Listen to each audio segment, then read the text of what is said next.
Maybe just a couple comments to the panelists before we get started. First of all, to the volunteers, our garden managers, thank you again for volunteering to serve in that capacity. We do appreciate it. And Ms. Vogt, I'm Joe Vunich. I'm the Director of Planning and Parks, and thanks for volunteering to help us with the newsletter. It's much appreciated. You are very welcome. I'm really excited to do it. Well, what you sent over was very, very nice. And so we're excited as well. I think we've got a good team now. Good. Not that we didn't before, but we've just well rounded it out. How's that? Sure. Sounds good. Glad I can be part of it. Well, thank you again. And to the panelists, I'm going to respect everyone's time. So when the clock strikes 6 p.m., I'm going to go ahead and get started unless Robin or Kristen stop me, and be respectful of your all's time as panelists, but equally important, our attendees.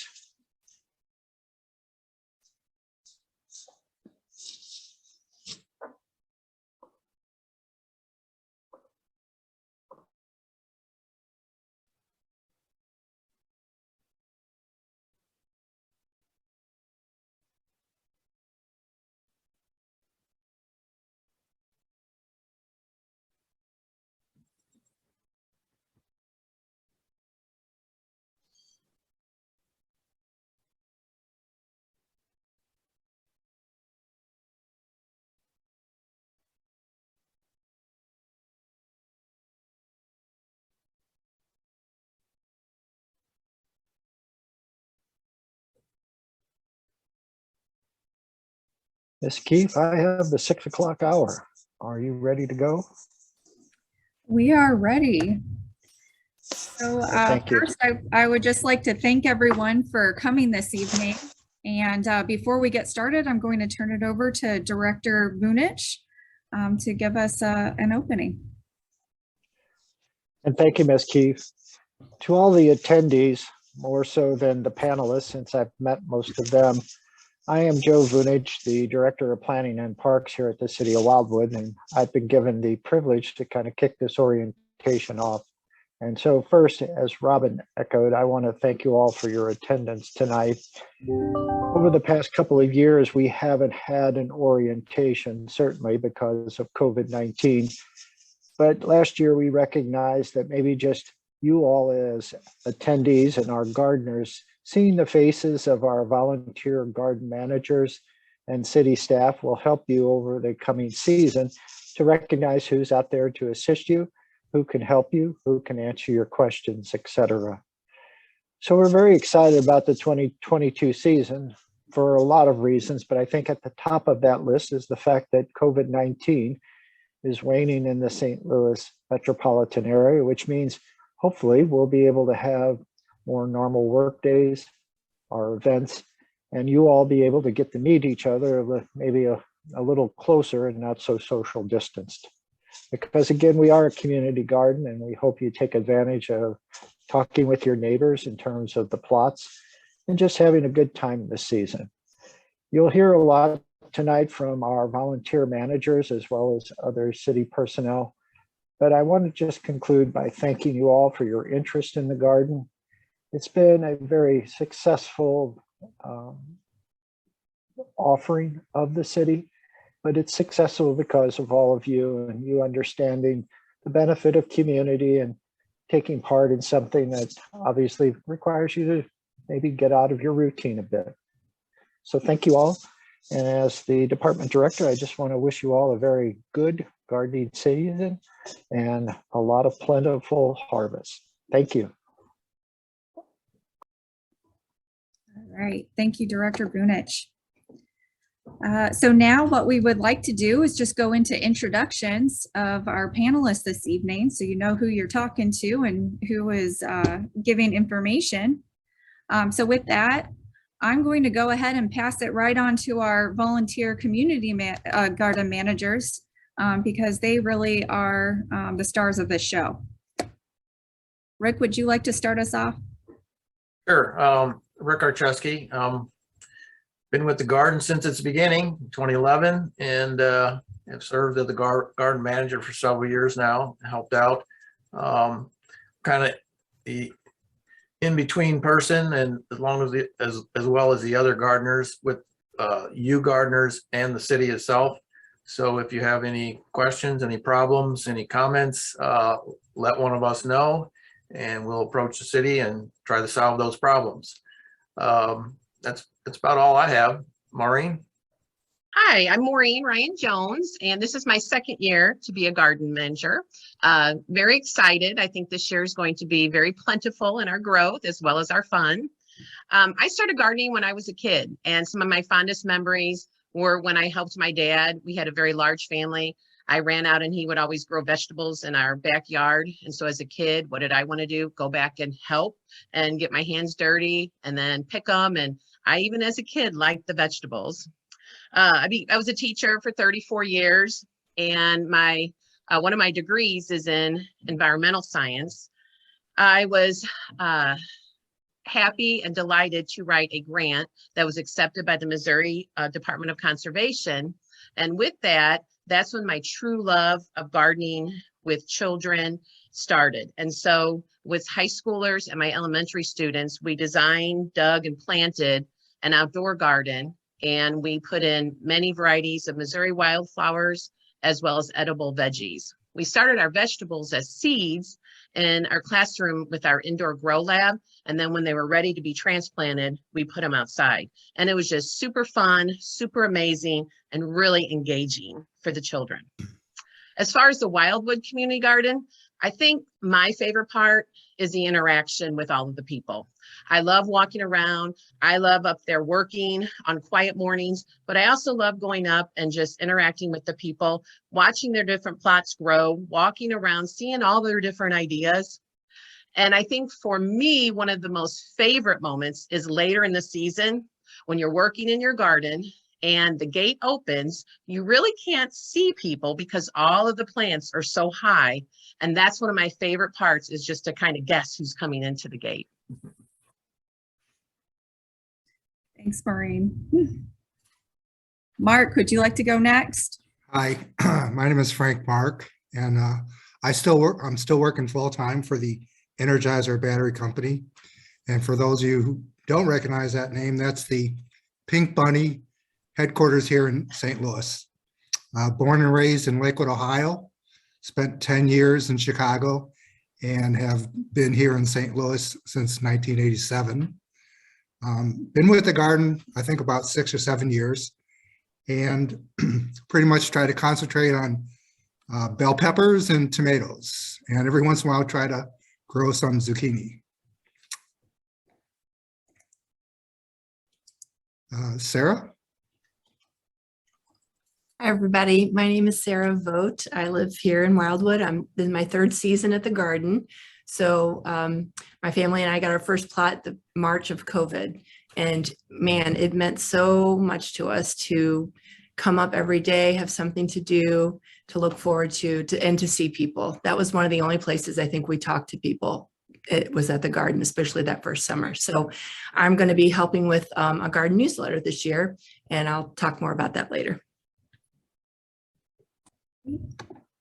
And we also have Juliet here with us from Circle of Concern. Juliet, would you like to give a brief introduction right now?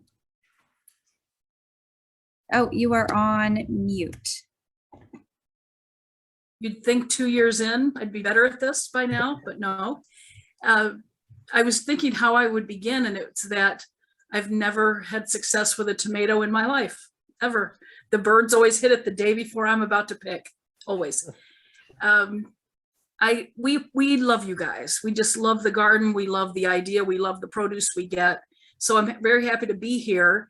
And as I told Robin in an email, part of the reason that this is exciting this year, even more exciting than usual, is we've made a commitment to increase the amount of produce that we provide to our clients. We always have provided an array of foods. So there's the canned, the packaged, the boxed. We've always provided milk and eggs. We provide butter or margarine, they can choose, cheese. We provide some meat. We provide a lot of basic produce, potatoes, onions, carrots, and then apples, oranges, and maybe pears or something else, bananas. but we decided at the beginning of the pandemic that because our community was very generous with us, our community is worried a lot about our clients. We decided that the best place we could put that in, for the most part, is back into more produce. And we've done it a couple of ways.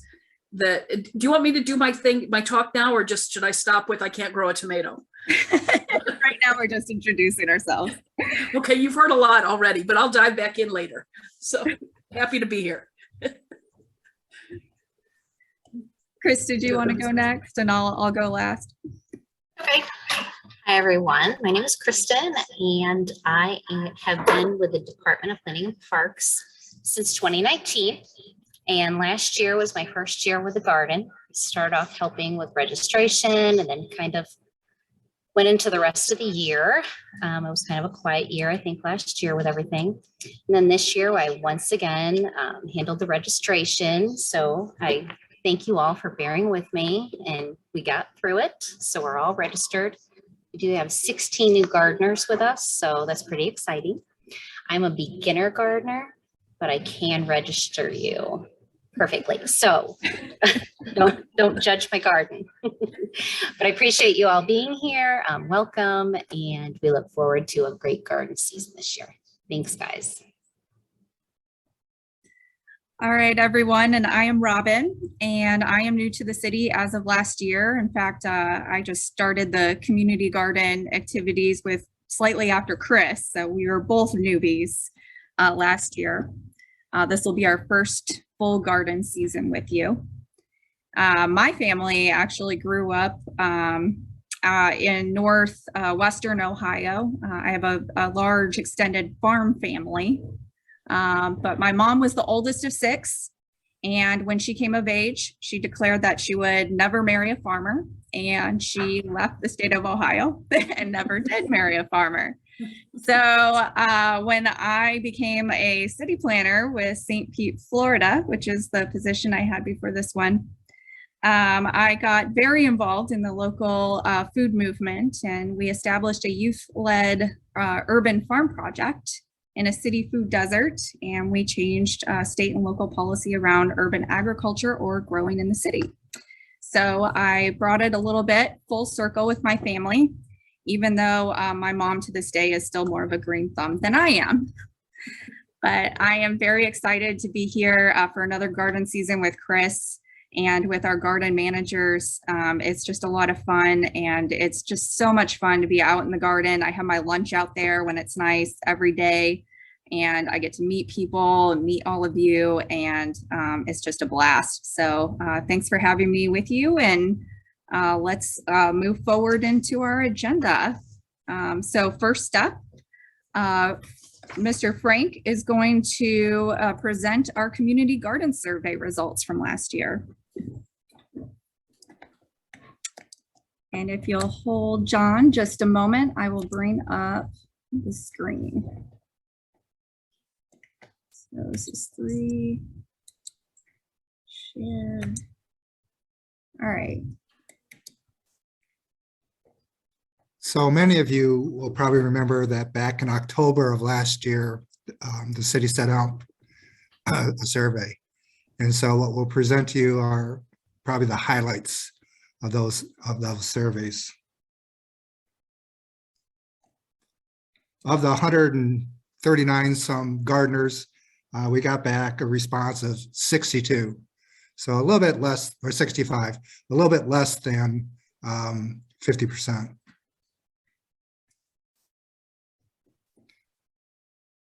Rating how everyone felt about it, almost 97% if you look at 7% or greater rated, and then almost 50% rated a 10.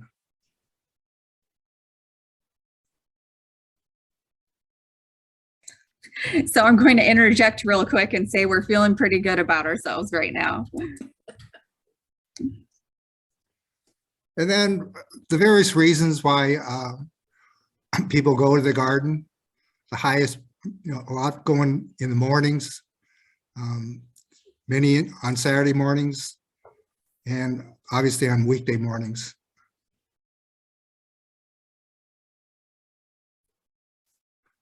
The activities that people wanted to see the most, master gardeners speaking in the evening, garden how-to talks, and garden parties. And many of these are going to be expounded a little bit later in the program. The key takeaways, people just want to meet other people, learn more about gardening, other participations, other options. And then this year, there was a need to secure it, so there will be a lock on there. And then we will continue with the food donations, a little bit different though, and we'll talk a little bit more about that later. And the new thing will be a garden newsletter that Sarah Vogt will be doing. And then we are still addressing the garden weeds, and we will have covers for the trash cans. All right, thank you, Frank. And thank you everyone who took the survey last year. It really was so helpful to us, to the entire planning team as we were determining what to do for this season.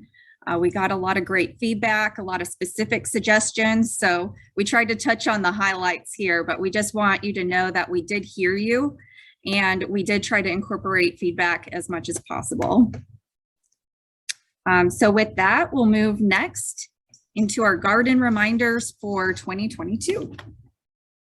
All righty. Yeah, basically, most of you people have already read the garden guidelines. We went through it this year and kind of condensed it down to 2 pages to make it a little more condensed, and so you could read through it in one evening instead of having to do it in 2 evenings, but and put you to sleep.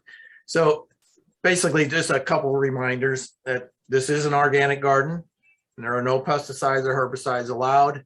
There is a list on the website that will allow certain chemicals. You can look at that list, and I think Robin's going to show that list a little bit later where to get to it. And being a community garden, work days are a vital part of the activities. They're usually fun and promote community. Although tools are available in the shed, you may want to bring additional items such as water, kneelers, and buckets for some of these work days because there are not enough tools to supply 20 or 30 people at a time.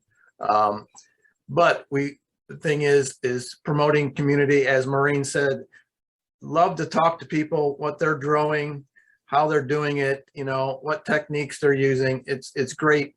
It's just great to learn from other people because I'm always learning something. Please maintain the area around your bed, weeding and overgrowth. We seem to have a problem with that occasionally. No pets or tobacco products are allowed in the garden. I have dogs, love my dogs, but it's not a place in the garden. We used to have some ties out at the old garden. There's picnic tables and that you could tie your dog to. If you want to walk up to the garden, you could tie your dog to one of the trees in the area by the picnic benches. No structures that will shade adjacent beds. We really haven't had a problem with that, but that is in the guidelines. Be sure the water is completely turned off and the pressure is released from the hoses, especially in the heat of the summer. So the city buys some really nice hoses and they probably will not burst, but it does help relieve the pressure if you turn off the water and then release the pressure from the nozzle. That's always helpful. That's all I have. You can take it, Robin. Okay, all right, what I have pictured before you, and thank you, Rick, for giving us our garden reminders. This year, we do have 2 buckets at various locations throughout the garden. One serves as our trash can, that is the gray one. It's labeled waste only. So that's for our miscellaneous trash. And then this year we're doing something a little bit differently in that we're asking that the yard waste or your excess, rotten fruits, etc., food waste, go in these green bins if you can't take them over to the designated pile. And I'll go to that slide as well. So we're asking that you either deposit your food scraps in these bins that we'll eventually place in our pile for that, or go ahead and place it in its designated pile like we had for last year. So we're trying to make it a little easier on you. Please put the food waste in the green ones and the trash, plastic, etc. in the gray ones. Here, Rick is demonstrating our primary location of the leaf mulch. So there's a few different piles. They're all signed in that north western section of the garden. And then we also have our secondary location from last year. So about mid-year or so, or maybe towards the end of the garden season, we created a new location next to the shed. So it can make it a little easier for those in that southeastern corner to access the same material. So backed by popular demand. We do have 2 first aid stations in the garden in case you should need them. One is in the mailbox, and that's located up near the fence. Here you can see the movie theater in the background, so that'll give you kind of a landmark. And then the other one is located in the shed. This one is very comprehensive. Anything you could ever need. We restocked it at the end of last year. So you are good to go with this first aid kit in the shed. So those are your 2 locations should you need it. As usual, we do have a variety of tools that are accessible to you throughout your gardening. We just would like to remind you, last year, I think we ended up down a couple hand tools in particular. They tend to get lost in the shuffle. Just please, please, please return the tools when you're done with them so that everybody continues to have them accessible. And here, Rick is going to give a brief water spigot demonstration. This is totally off. This is on. And when you, well, it is on. And when you turn it off, make sure it goes all the way down. Otherwise, the water will not cut off and the hose will continue to run. All right. So thank you, Rick. And finally, I did promise that I would show you where our updated garden guidelines are kept, as well as our approved organic controls pesticides. So this link is going to take us to the city website, to the Wildwood Farms community garden page. Can everyone see that page right now? Yes. Excellent. So if you look on the right-hand side of this page, we have Wildwood Farms Community Garden 2022 information. And thank you to Chris for keeping that updated for us. And then we have the Wildwood Farms garden guidelines here in PDF form. So if you click this link, you have access to all of our updated garden guidelines. Now down at the bottom of the page, we do have garden information for you, including a planting guide. And then also what Rick was referring to as our approved organic controls pesticides list. So we are an organic garden. We ask you to review this list before before putting any type of control on your garden plot. So with that, I am going to stop the share for a moment while I bring back my presentation.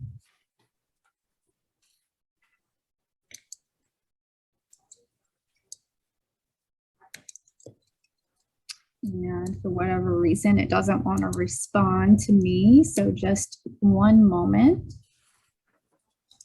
Yes, okay. And now I am going to share screen again. And Maureen will take it away with garden events.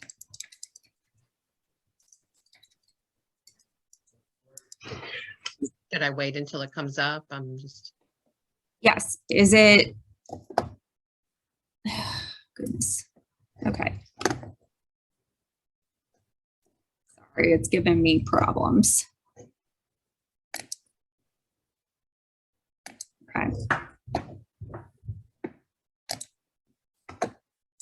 go. There you go. Okay, great. Okay, so we listened to the results of the survey. I'm just going to wait until the I am so There we sorry. go. Okay, that's okay. All good. Okay, so we listened to the results of the survey and we have several garden events planned for this season. What we tried to do was include a variety of activities. So food is always fun for everyone.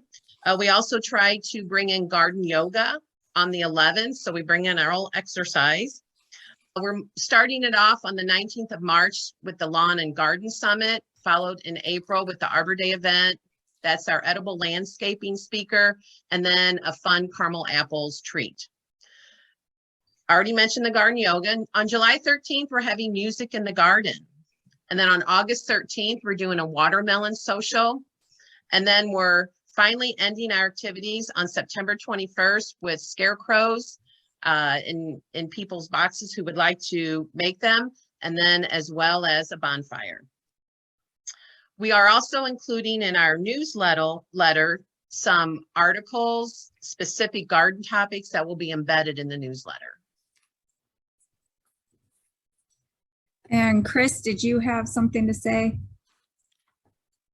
I just wanted to check if anybody out there in the garden, any of our members are yoga instructors or just really into yoga that would like to lead our garden yoga, please reach out to me, as well as our music in the garden. If there's any of our members that are guitarists or any sort of musician, reach out because we'd love to hear from you so we could have our members participate in that as well. So We'd love to Thank keep you. it in the Wildwood Farms community. yes.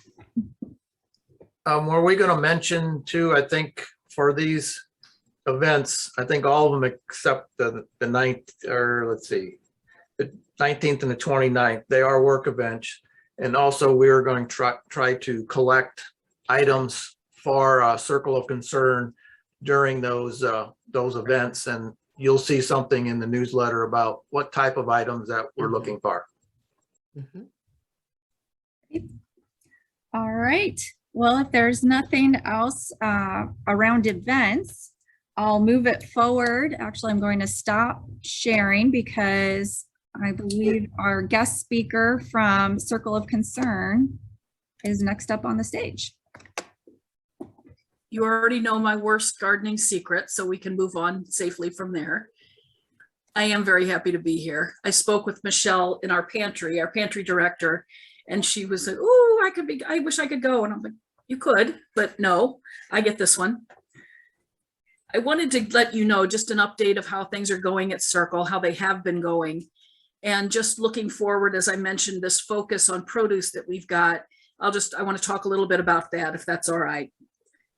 As far as an update, for the overall comment is we are sustaining, we are continuing. We are still offering curbside food delivery, and we have not set a new date to open up. We had one set for February, and with Omicron, we dialed that back a little. When we set a new date, which I hope will be within the next few months, we'll bring clients back into the building so they can choose their own food. It's like as if in a market, including their own produce. So we're looking forward to the next several months for that. It will mean bringing more volunteers back into the building. We'll keep things safe. We're still watching guidelines, masks optional or recommended, that kind of thing. But we're looking forward to getting back to that degree of service. But we're proud to say that we didn't cancel or close any services in the course of the pandemic. We just did a lot of phone work and a lot of Zoom work and the curbside service. We've had a couple of different points of our client numbers spiking, especially early on. And then again, later last summer. And then over the winter, we had more spikes as people couldn't go into work, they lost jobs, couldn't go in. But the numbers are stabilized right now. We see about 650 families a month. Before the pandemic, it was closer to 6. There were points early on, especially we were closer to 800 families a month. So it got a little scary at some points for everyone. but we've continued. Within the pantry, the way that we were able to increase our focus on particularly wholesome foods is that we have an amazing community. As you know, we are very fortunate. And so our community was quite generous with us because they wanted their families taken care of in the community. And with the extra funds, what we decided to do was to channel it into a couple of programs that dealt with other things like rental assistance to keep the lights on. So some money went toward that, but the lion's share went into the pantry. And we did a couple of things. We accessed new vendors for produce vendors, a local company. We wanted to do a local family owned so we increased some products. We would do different or unique things that we don't usually do, but we brought them in for that. I don't know if you've been by Circle lately. Some volunteers set up a garden in our side yard as well. It's small, but it produced hundreds of pounds of fruit and vegetable over the summer. And so we've been able to provide that right from garden to curbside. We've been very happy about that.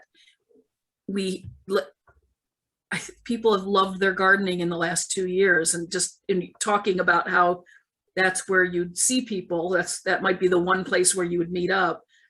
We can tell that a lot of our friends in the community have been in their gardens and enjoyed the time, because we've always accepted surplus from community gardens, from personal gardens, and there's been a lot coming in over the last couple of years, and we're thrilled with that. We channel it right back out into people's cars, where we get comments that they see the normal grocery bags go in the cars, and then we start putting in bags, like multiple bags of produce, and the happy faces. Everybody's just thrilled to be able to get the fresh stuff. So that's been another of our points of focus, to get vegetables and fruit into people's hands more than we ever have. A very current thing, and it's about to go up on the website, is we've got 2 people in the pantry who are in the dietetics world. We have a registered dietitian who is on our board, and she's a volunteer, and she just got her degree as a registered dietitian, or passed whatever she needed to pass. Between her and another person in our part-time pantry assistant is a dietetic technician. And so between the 2 of them plus Michelle in the pantry, they're beginning to create quick short videos focusing on healthful opportunities to use the produce that we are able to share. So you'll begin seeing those within the next month. So that's just a little snapshot of what's happening in the pantry. And what I wanted to tell you is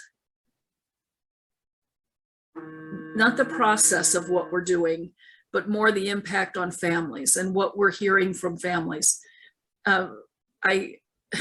We did a survey last fall and asked our clients a lot of questions about, all our full range of programs and what we could offer, and what was valuable, what wasn't valuable. And we gave a lot of room for comment. And one of the ones that just tickled me, because it was one of the short comments, in 2 sentences, I've never seen someone use the word okra so many times. And it began with, I never liked okra. Okay, I'd never tried okra. You gave me okra. I tried the okra. I now love okra. And it was like, that was it. Clearly the man enjoys his okra. And we just were so tickled to read that comment, because that's the joy you want when you have something that you enjoy eating, that you're excited to get more of. It started with that, but as I was preparing to come here tonight, I wrote down several stories of clients have told us or shared with us. And the first one, do I have a couple of minutes? Is that okay? Are you all right? Oh, Yes. Good. I may have said this story several years ago. I gave a talk to the garden. It was over in in City Hall. And in that meeting, I may have mentioned a young man. I don't know if it was then or not, but my daughter worked for a local country club, and she was the girl who carried the hamburgers out to the pool in her little khaki shorts. When she was working, there was a young man there that also worked there, and while they were talking behind the scenes, I go to school here, I go to school here. And somehow she mentioned that I worked at Circle of Concern, and the young man said, "Oh, I love that place." And she thought, and I thought when she started telling me, oh, he was there as a Boy Scout, he did an Eagle Project, just a tour in school. And he said, "No, my mom and I needed to come to Circle after my parents split up and my dad wasn't paying. It was a hard time for them. Mom couldn't find work. She came to Circle, and he said that on the days that his mom came to get their groceries once a month, that night they would each have a hamburger. And then for dessert, they'd each have an orange. And then he said, those were the best oranges." And he just, a big smile. He remembers the freshness of that flavor. He remembers having a burger like any of us might have for dinner. And that's what stuck with him years later. They haven't had to go there for a long time. Things are good. And I loved that story, just the thought that joy came out of his memories of Circle and what he could get there. But it was kind of a standalone little gem for me. And then just about 2 years ago, a woman started coming to Circle, and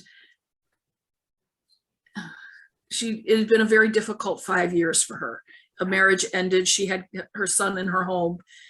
And it was sad because he would go visit Dad, and Dad was moving on beautifully and bought a brand new home. And there was a lot of sadness involved in what her ex was doing and what she was not able to do. And she said that on the day she started coming to Circle, after 5 years of just difficulty, she looked at the amount of groceries that were in the car, and she was like, "Oh, this is amazing." Took it in the house and started to unpack. And at that time, we hadn't gone to our client choice. We were just about to start it. So she got even better times later, but she's unpacking and seeing what's there. And she unpacked the bag of produce, and she said, "I saw fresh oranges." And that for 5 years, the only fruit she ever ate was out of a can because it was cheaper. And for the first time in a long time, she had fresh fruit in her hands. And she said, "I knew things were going to be different for me." And they were. I mean, just her whole demeanor changed about what was possible. So I think we have magic oranges at Circle. So I'm tickled about that. We've had people cry when they were handed a pineapple because they hadn't had one in so long, but it meant the world.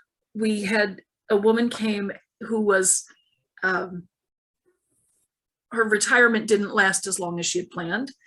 And she had to rent a room from her brother, small dollars, but that was her place. And she was careful with her food. She said that one day she opened up the bags and she realized that she had been given sweet potatoes. And as she told us, the next time she came in, she said, "You have no idea how long it's been since I ate a sweet potato. And you also gave me butter to put on it. And it was the best meal." And she just, it wasn't wistful sadness. It was gentle joy that what that opportunity gave her to enjoy a flavor she hadn't had in a long time.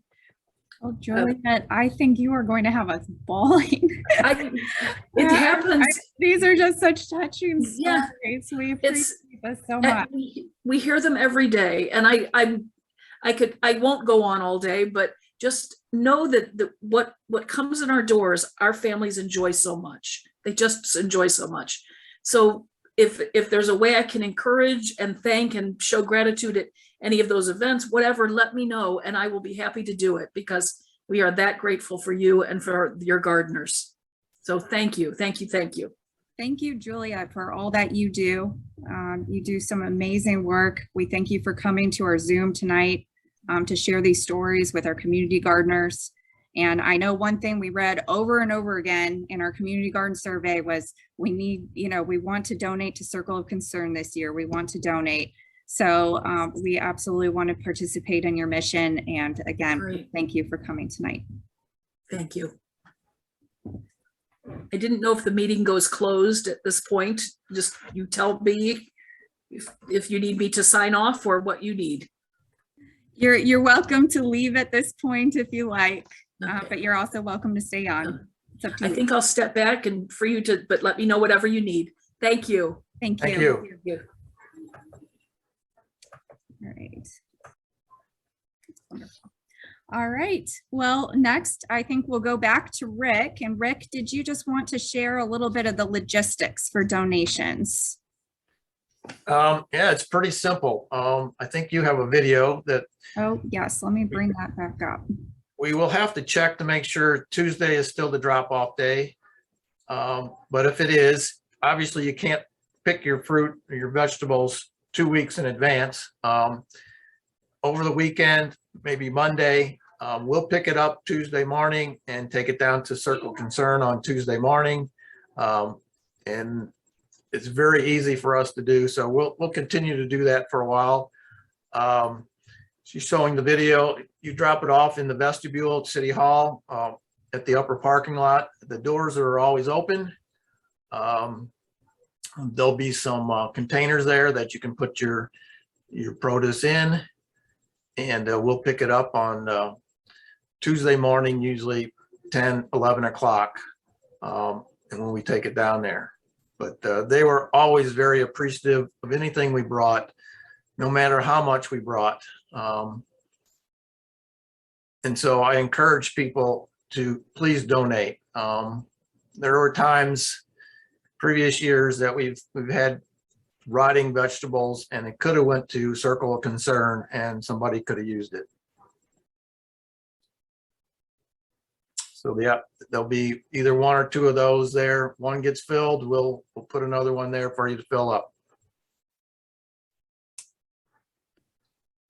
All right. Thank you, Rick. And I believe Maureen is next up to present some of our goals for this season. Okay, so what you're seeing on the screen is just an example of a sign that will be up on the fence as the growing season continues. Obviously, it won't be the same sign due to weathering and just the impossibility of keeping one sign up on the fence the whole season. So we're just kind of keeping in mind that we're growing with kindness and compassion. As we donate to the Circle of Concerns, there will be a garden sign probably before each event so that the gardeners are able to see how we're progressing towards our goal. Our goal this year is 100 pounds of produce. And I believe last year, 63 pounds were collected. So we've raised that goal. As Rick stated earlier, there's going to be monthly donations at different garden events. And that's going to be just, I guess it'll come out in the email, maybe Robin, when we remind people about the theme and just the sign up for that month. Whatever the Circle of Concern, we're kind of going to go with their needs. And so more information will follow, but it could be things like this month we're collecting peanut butter and jelly. This month we're collecting cereal or macaroni or pet food. So it'll just be based upon that organizational's needs. And let's see.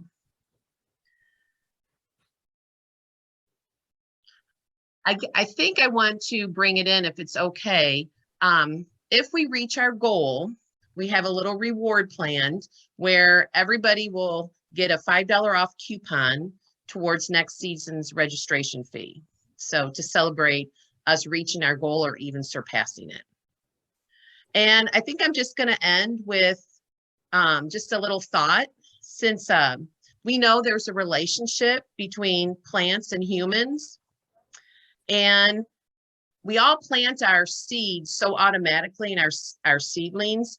But I think this year, as you plant your seeds and seedlings, watch as they continue to grow and how they nurture our environment. Since the word community is part of our garden name, we would like to remind everyone that we're willing to nurture others and help individuals in our own community. So that's kind of the basis of why we're donating to the Circle of Concern. And that's about it for me. Thank you, Maureen. I am going to stop share for a moment, and Rick is going to discuss a little bit part of our efforts to make reaching this goal easier for us in terms of a community donation garden. Would you like to speak to that, Rick? Yes, I'm not sure which plot it is. I but am we'll put a sign on actually it. bringing up, can you see the plot Okay. plan here? Yes. Okay, excellent. So I am currently circling the community plot. The yellow one there, it says community. We're going to try to grow something there, either tomatoes, peppers, whatever. If you have extras, we will have a little container there that you can put your extras there that we may use, we may not use. We may just give them away to other people, but if we get too many, obviously we only can put so much in a garden plot. But we would appreciate if you have any extra tomatoes or onion, or peppers or anything, 1 plant, 2 plants, whatever it is, please leave them in the container that will be at the head of that community garden, and we will plant those. I think we're also asking for volunteers to help maintain that on a schedule, like on a Monday. Once things start to grow, we're going to have a Monday evening get together to make sure you can do your own plot, but you can also help out with this community plot for Circle of Concern to help weed it and water it or whatever it needs. And just to orient you to this plot plan, and I thank you, Rick. As you come into the main gate, that was open last year to our community gardeners, this community plot is that first plot on your right. So this is the City Hall parking lot down here, and here you can see the tool shed, just to give you a little bit of orientation. So second plot or first plot on your right. And I'm going to stop share. All right. Well, with that, let's pass it on to Sarah to talk about our community garden newsletter. So as everyone's heard about, we are going to have a newsletter again this year, and I'm going to head that up with help from our gardeners. So the plan is for it to be a bi-monthly newsletter, 4 issues, and we're planning on one to come out April, June, August, and October. So there's 5 main areas we're going to cover in the newsletter.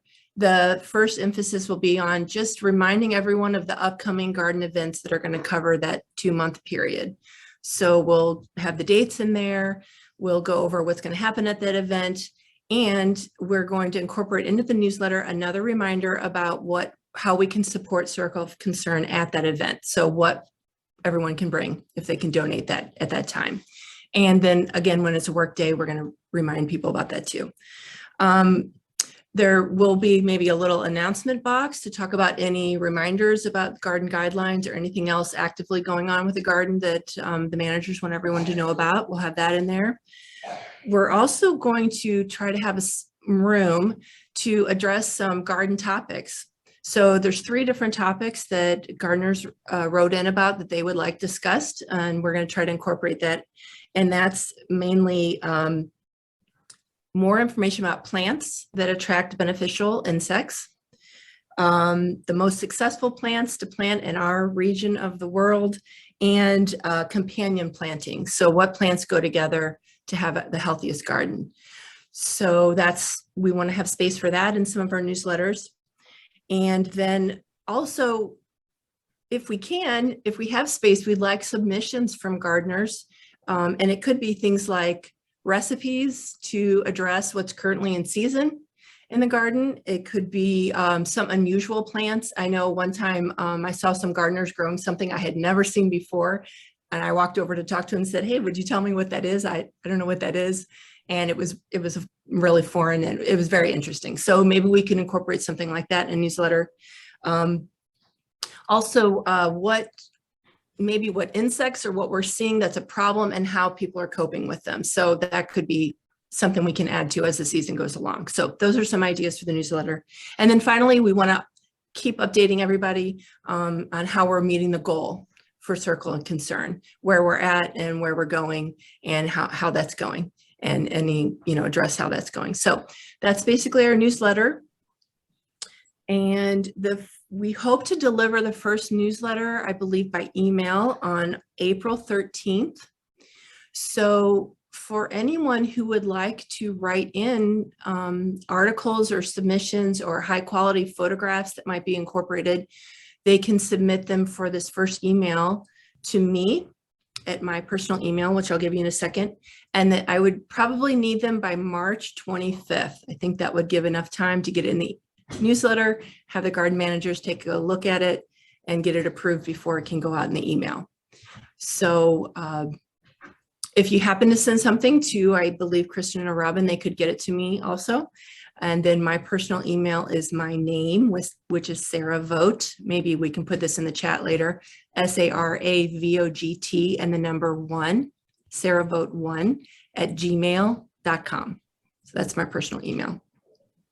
And I think that's it. So I'm looking forward to helping with the newsletter. Well, Sarah, we just appreciate you so much spearheading this effort. We think it's going to really bring a sense of community and that we can all share with one another things that are going on around the garden. And of course, Chris and I are happy to send out an email as well with your email so people know where to send submissions. All right. And it looks like it's in chat as well. Chris, I believe you are next up. Hi, everyone. Our next topic is the garden t-shirts, and we haven't had new ones for a while, and we have some new gardeners, so we thought that would be fun to have some new garden t-shirts. And we did do a feeler out on the registration to see if we had interested gardeners, and we do. So I wanted to give you a quick viewing of the front. You can all see this. This is going to be an upper left chest on the front. And then the back, we had a winning design of this that we did Wildwood. So we did a quick poll before, and this is what won. So what we've decided tonight is we would like people to choose the color. So we have a few different choices. And the attendees should see a little poll come up where you can pick which color you prefer. So you have 4 choices there. And there you go. So you should see the poll.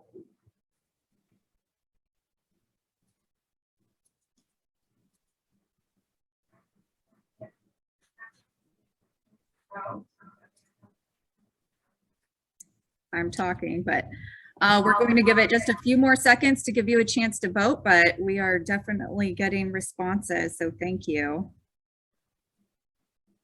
All right, 5, 4, 3, 2, last chance. Yeah, 88% participated. Oh, yes, I can see that. Yeah. All right, and I gave it an extra few seconds. We're up to 91. Okay, I wonder if it doesn't count us panelists. All right, I'm going to end poll now. Okay. Panelists can't vote. Oh, okay, well, we got 94%. And I am now sharing results, and it looks like the deep teal wins. Great choice. All right, I like that choice too. Mhm. Okay. So moving on to our next slide. And I'm going to end this evening with some garden trivia for you. This is a chance for you to win a free t-shirt, of course, our garden t-shirt, for which we just chose a color. So here in a second, I'm going to give our director a chance to make some final remarks. But when he is done, I'm going to share in the chat this link, which is going to take you to a Google form where you will enter your email, and you have 5 questions here. And how you win the free t-shirt is you've got to be the first one to submit the most correct responses to this garden trivia. And then we'll send out an announcement of the winner, and that person will win a free garden t-shirt this year. So with that, I am going to stop my share. And before we turn it over to Director Vunich, I'm just going to look in the chat here and see if we can answer any of your questions from throughout the meeting. So first question I see is, how are we going to keep the rabbits out this year? Who would like to address this? I believe Frank was instrumental last year. Well, Robin, I'll kind of start off, and if Mr. Mark would like to finish. The department has already had our contractor out at the facility doing a lot of cleanup and getting the mulch refreshed and the rock passed. I also asked them to ensure that the perimeter, the fencing perimeter, was secure. And for the most part, he made any repairs that were necessary. I think one of the key components is just making sure that when you enter and leave the garden, that the gate is secured. That way, if anything does come in or out, we at least have done our best to control it. And Mr. Mark, if you'd like to add anything to that, I'd be more than happy to yield the screen.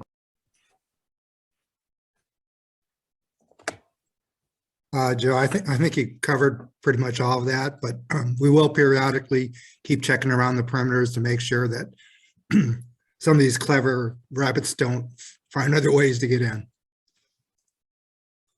Thank you. Okay, so the next question I see is, when can we start donating? Well, I would think anytime we have something to donate. Right. Maureen, did you want to address that at all? I would know, as I was, making the sign and thinking about the goal, that's exactly what I thought. It's when things are ripe and ready to pick. So it just depends for those spring gardeners. I mean, when your things are ready, and then as we progress into the summer months. Okay, so we'll send out an announcement because I assume you're talking about when is the first week we'll do a circle of concern run. And so when we see that there is produce growing and that it's being harvested, we'll make an assessment and send out some communication about that. And yes, we will share the PowerPoint presentation from this evening in our next email. I see a suggestion for planting Missouri native wildflowers to attract pollinators. I think that's a great suggestion. And we'll have to see where we can incorporate it into the garden. And Robin, if I may. Sure.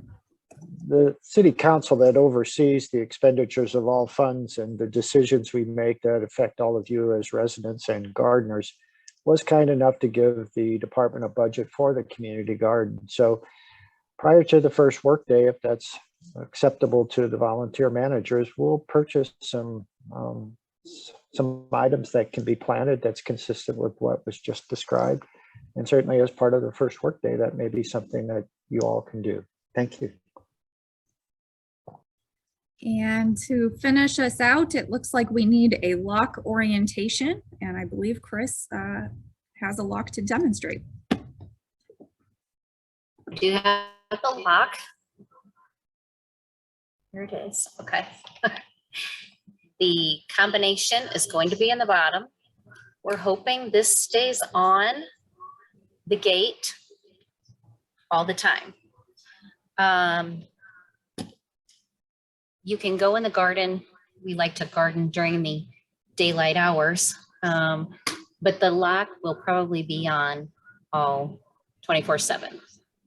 So the code is going to be 2022. There's four numbers on here, so it'll be 2022. And I will send that out in an email as well, because I know not everybody's here tonight. So that is, we're going to try this. We had one, I know in years prior, we did not last year. So we're going to try it again this year. Joe, do you want to mention why we're going with the lock? Because I know a lot of us enjoy just walking in. Well, unfortunately, last year, I guess we had a number of uninvited guests and there were concerns in that regard. And so we're just trying to ensure the safety of everyone. And so we'll check back with you after it's been on for a while to see if you think it's still necessary or not. But in past years, particularly when the garden was located down at Main Street and Taylor Road near the Deerberg supermarket, we needed the lock just to ensure that just passerbys wouldn't come in and just, let's say, not necessarily in any other way, just to want to see what was going on. And so we'll try it. We'll see if it works. But again, we'll check back with you and see what your thoughts are. Thank you. All right. And with that, if there are no other comments in the chat, we're going to go ahead and respect your time and ours and have Director Vunich close this up. Well, again, Robin, thank you. And to all the attendees, I do appreciate you taking time out of your busy schedules to basically hear the presentation by our volunteers and city personnel. I do want to highlight one thing.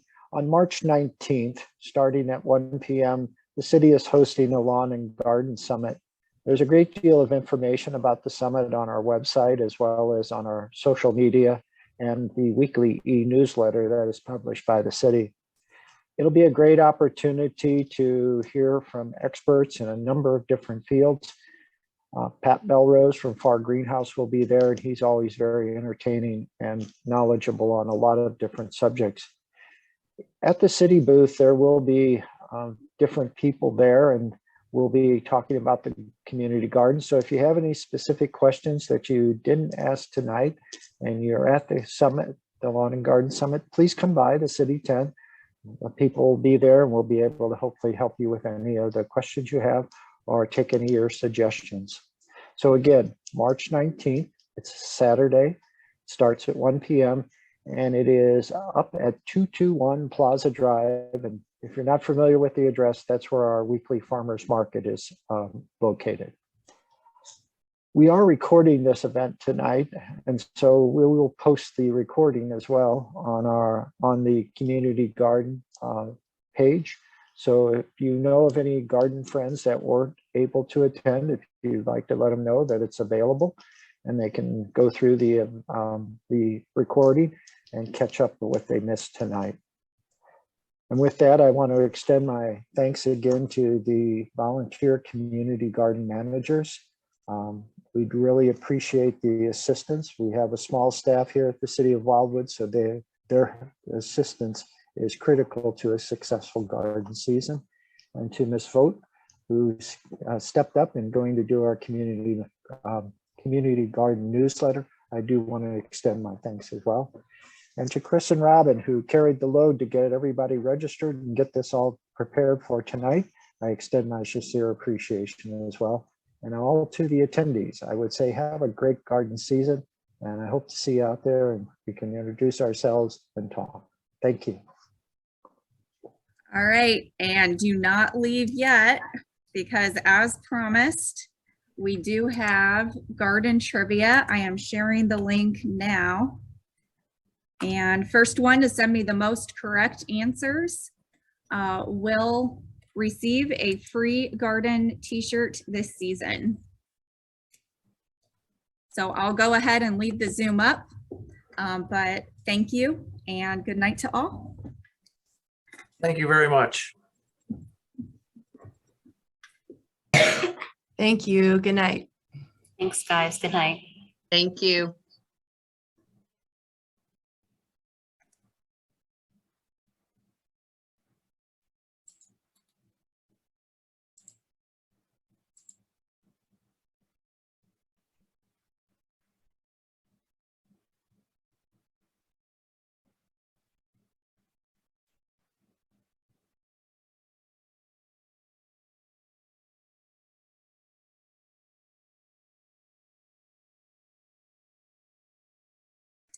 The link is in the garden chat. I'm sharing it again.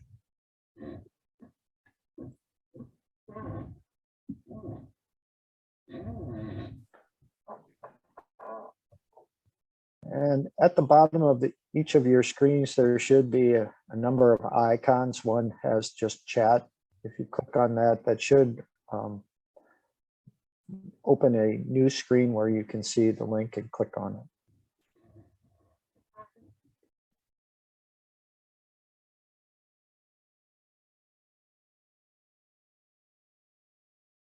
Looks like we still have 14 attendees, so I'm going to keep it up for a few minutes. Thank you, Robin.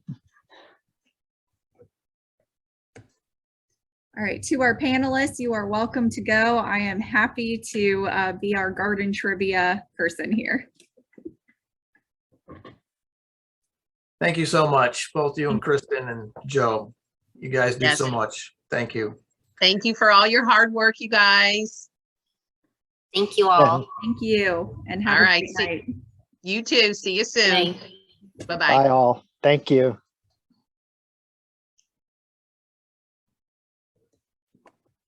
Okay, it looks like we're down to 8.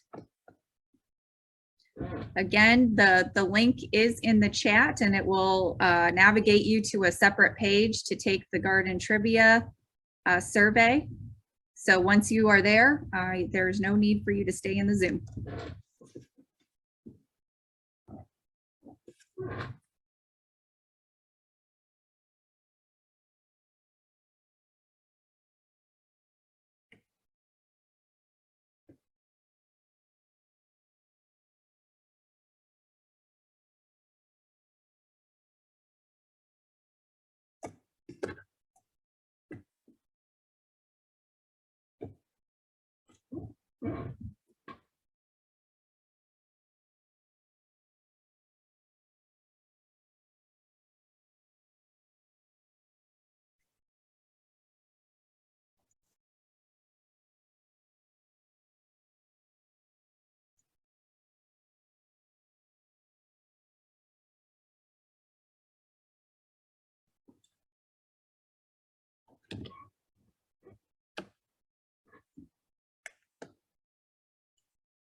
All right, if you're still on, I am going to go ahead and close the orientation. So you have one last opportunity to click the link and go to that separate garden trivia page, win your free t-shirt. And I'm going to shut down our Zoom. So thank you for participating this evening. Thank you all again. Good job, Robin and Kristen. Thank you. Thank you.